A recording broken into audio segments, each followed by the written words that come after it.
guys, how are you? Mike here from the Wellness Bucket. You guys ever wonder if willpower something we can create more of or something we can work on?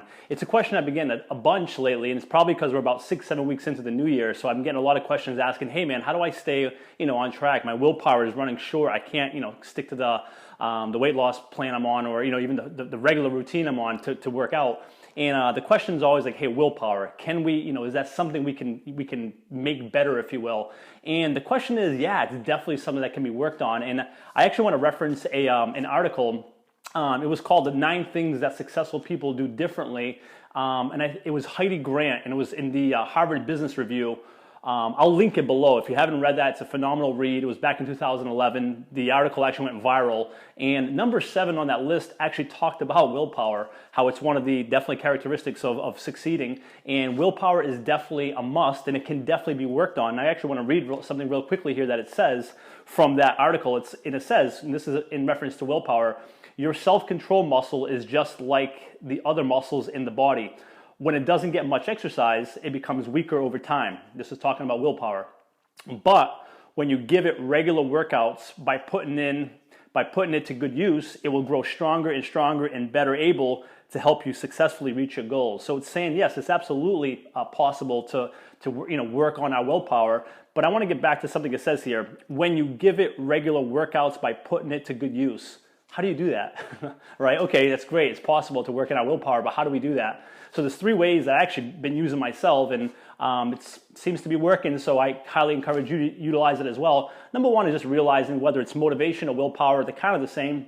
Number 1 is realize it's not a feeling, it's a choice. It's a choice to work on willpower, it's a choice to be motivated.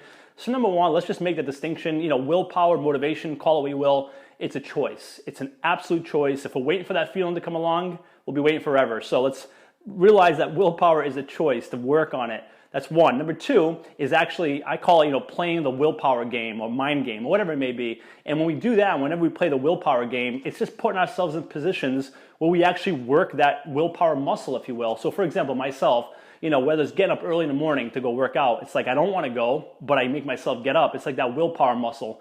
And the more I do it, the easier it gets. That's why taking cold showers, that's why whatever it may be, going skydiving, putting yourself in positions where it forces you to work that willpower muscle, where everything's telling you not to do it, and you still make it happen. You still do it. And the more we do that, the more willpower we create. I mean, we can do it to the point where it's willpower. You can utilize it just put yourself in a position where it's something that you want to say no to. Like I said, whether it's getting up, running that distance you otherwise wouldn't run, doing that race, eating that healthier meal than the not so healthy meal that you'd rather be eating. Putting yourself in a position, the more those decisions we make, towards the willpower, the better off, the more we work that muscle, the easier it gets.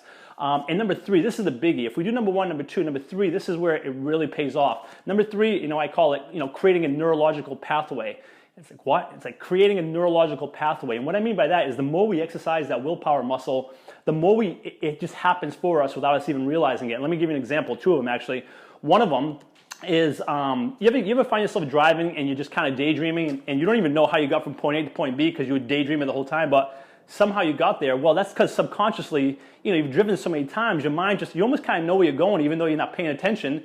And for the last 5 minutes, you're like, holy cow, who's driving that car? Well, it was you, because your subconscious was helping you steer the car. Same happens to me. Sometimes in the morning, I've gotten up so many times, willpower, I've worked that muscle, getting up 4:30 in the morning, go work out, that I'll get up, and there's not even that conversation's not even happening.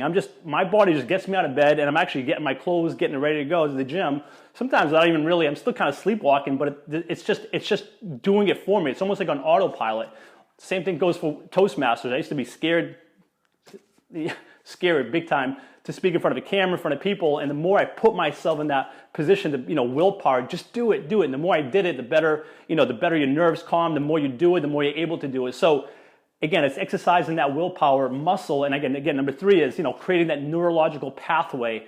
And the way to do that is, again, 1, recognize willpower is not a feeling, it's a choice. It's a choice to work on it. Number 2 is play the willpower game, as I call it, and put yourself in position, whatever it may be, cold showers, speaking in front of people, putting yourself in a position where you're like running more distance than you'd rather be running. Put yourself in positions to test that willpower, getting up early to go work out. And number three, the more you do number two, number three will naturally, it's just going to happen. It's, we'll start creating those neurological pathways where subconsciously we'll find ourselves doing it without even really having to work as hard. Still working, but not as hard. That's this week's message on willpower. It definitely is possible to work it. So let's get to it and work that willpower muscle more and more. If I can help you work that willpower muscle, reach out to me anytime. It's mike@thewellnessbucket.com. Have a great week ahead. You're awesome. Until next week, cheers.